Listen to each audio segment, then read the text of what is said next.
Science classes by Ranjit Kumar में आप सभी का स्वागत है। आप सभी पढ़ रहे हैं फिजिक्स फॉर क्लास 8।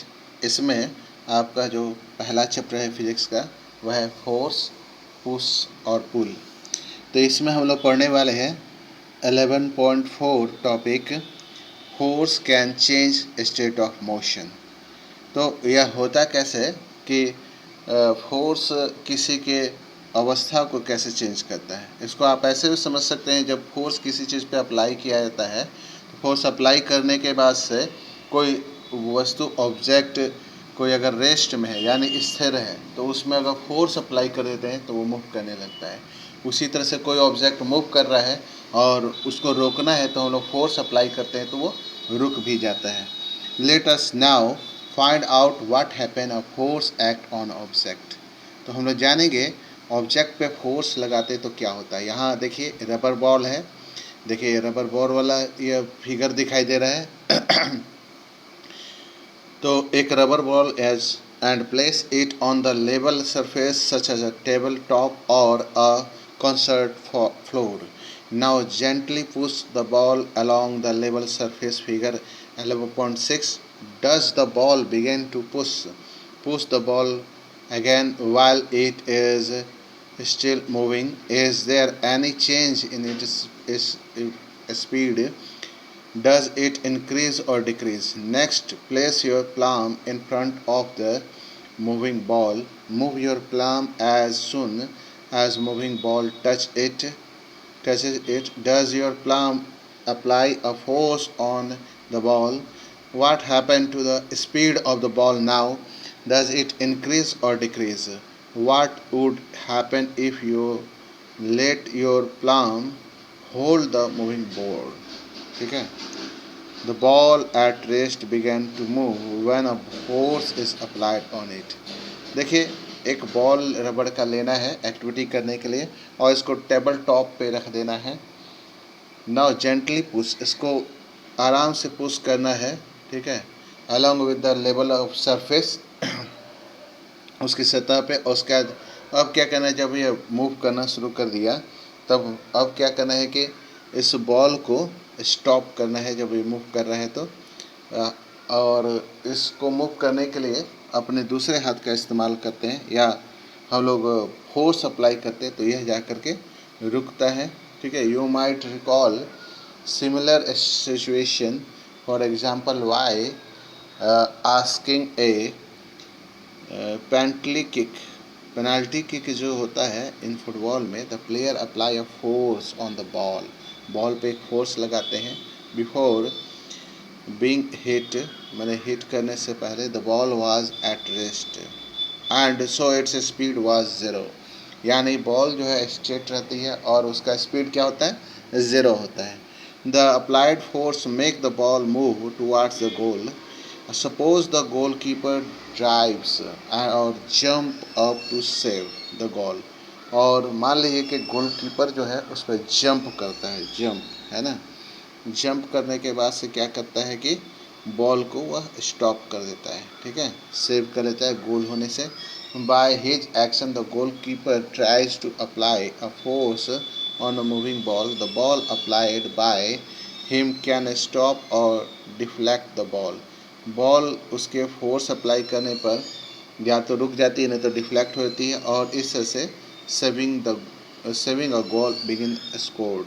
मैंने एक बॉल इस तरह से क्या है, गोलकीपर जो है गोल होने से बचा लेता है, ठीक है। The so goalkeeper succeed in stopping the ball, its speed decrease to zero. पहले बॉल ज़ीरो था, आपने किक अप्लाई किया तो उसका स्पीड जो है बढ़ गया, ठीक है। और उसके बाद अब क्या किया आपने, देखा कि अब गोलकीपर जो है वह फोर्स अप्लाई करके उसको जो है रोक दिया और उसको फिर से रेस्ट कर दिया। These observations suggest that a force applied on the object may change its speed. इन दोनों ऑब्जर्वेशन से हमें यह मालूम चला कि ऑब्जेक्ट के स्पीड को हम लोग चेंज कर सकते हैं फोर्स अप्लाई करके। If the force applied on the object is in the direction of its motion, the speed of object increase. अगर उसी डायरेक्शन में है जिस डायरेक्शन में मन मोशन हो रहा है वो उसी डायरेक्शन में है तो स्पीड बढ़ते जाएगी। If the force is applied in the direction of opposite direction में अगर उसको लगाया जा रहा है तो then it result in decrease the speed of the object. तो रिजल्ट यह होगा कि स्पीड रुक जाएगी।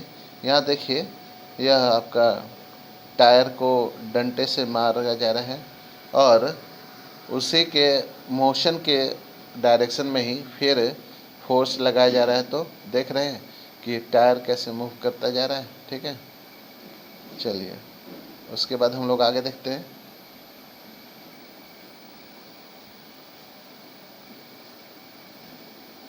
ये आगे आप ध्यान देंगे, है ना। ये देखिए ये आपका एक्टिविटी 11.4 है। इसमें take a ball and place it on a level surface as you did in activity 11.3 और make the ball move by giving a push. एक पुश देंगे, पुश करेंगे तो क्या है कि बॉल मूव करने लगेगा। Now place the rubber from your geometrical box. अपने ज्योमेट्री बॉक्स से एक रूलर ले लेंगे। मैंने रबड़ बोल दिया, ये रूलर बॉक्स है, रूलर है जो ज्योमेट्री बॉक्स से लिया गया है।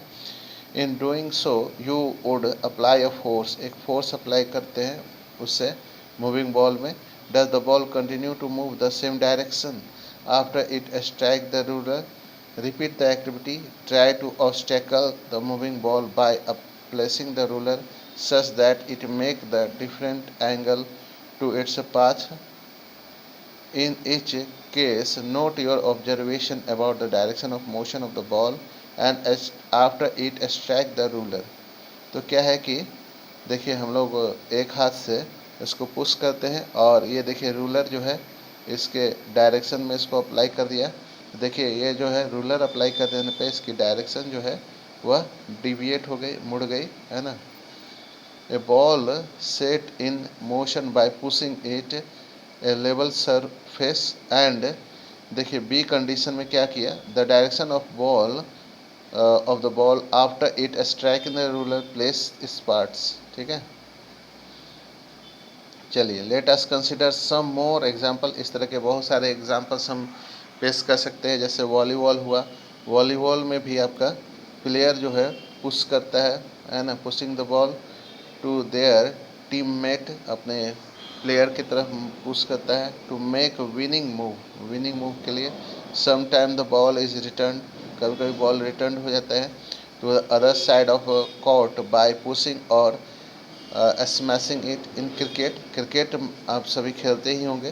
बैट जो होता है, बैट पकड़े हुए प्लेयर हिज और her shot by applying a force, एक फोर्स अप्लाई करता है बॉल पे और उसके बाद ये आपका बाउंड्री लाइन को पार कर जाता है, ऊपर पार कर जाता है या फिर ज़मीनी शॉट लगता है। Is there any change in the direction of the ball. तो आप देखते होंगे कि बॉल का डायरेक्शन चेंज हो जाता है।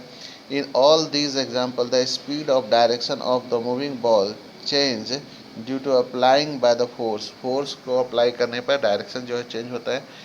A change in either the speed of object or its direction of motion or both is decrease as change in state of motion. Thus a force may bring change in state of motion of an object। यानी force वह कारण है जो क्या करता है, change लाता है मोशन की अवस्था में, किसी भी ऑब्जेक्ट के मोशन की अवस्था में। State of motion, the state of motion of object is describe by its speed and the direction of motion. The state of rest is considered to be state of zero speed. यानी state of motion उस अवस्था को कहते हैं जिसमें वह speed, उसके अंदर कोई ना कोई स्पीड होती है, उससे वह डिफाइंड होता है और स्पीड किसी डायरेक्शन में मूव कर रहा हो। ठीक है, और स्टेट ऑफ रेस्ट हो गया आपका the state of zero speed, यानी जीरो स्पीड हो जिस ऑब्जेक्ट का, तो उसको बोलेंगे रेस्ट वाला पोजीशन।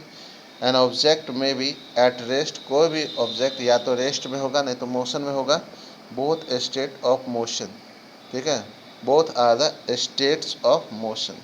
ये दोनों के दोनों जो है आपके मोशन के दो स्टेट हो गए, स्टेट ऑफ मोशन और स्टेट ऑफ रेस्ट, ठीक है। Thus it means that application of a force would apply result in the change in the state of motion of the object. Let us find it it is a common example that may a time application of a force does not result in the change of a state of motion. For example, एक heavy box है, may not move at all, वो कभी move नहीं करता. If you apply maximum force, अगर maximum force लगाते हैं आप, है ना, again you effect of force is observed when you try to push a wall. एक वॉल को अगर पुश करने की कोशिश करें तो क्या होगा, आप जानते ही हैं, वॉल पुश नहीं हो पाएगा, ठीक है। इससे क्या है कि हम लोग कोई चीज़ जो है हमारे माने हमारे फोर्स जिसको हम लोग इफ़ेक्ट कर सकते हैं उसको हम लोग मोशन में ला सकते हैं, अन्यथा हम उसके फोर्स में नहीं ला सकते हैं। अगले क्लास में आपको मैंने जो आप ऊपर क्लास में जानेंगे तो आप इनर्शिया जैसी चीज़ों के बारे में जानेंगे, जिसमें जानेंगे कि कोई ऑब्जेक्ट अपने इनर्शिया को तब तक नहीं लॉस करता है जब तक कि उसमें अनबैलेंस फोर्स नहीं अप्लाई करते। तो आपको अगले क्लास में बैलेंस और अनबैलेंस फोर्स के बारे में ऊपर वाले क्लासों में आपको जानना है, ठीक है। आज के वीडियो में इतना ही। अगले वीडियो में हम लोग पढ़ेंगे इससे आगे, है ना, हम लोग पढ़ेंगे force can change the shape of an object. हम लोग इसमें जानेंगे फोर्स जो है ऑब्जेक्ट का शेप कैसे चेंज करता है। आप जानते हैं घर में आटा गूँथा जाता है, आटा गूँथ करके और उसका डो तैयार किया जाता है, गोले तैयार किए जाते हैं, उससे रोटियां बनती है, रोटी बेला जाता है। इस तरह से बहुत सारे एग्जाम्पल्स हैं जिसमें शेप चेंज किया जा सकता है, जो कल वाले वीडियो में हम लोग इस चीज़ को पढ़ेंगे। Thank you, have a nice day.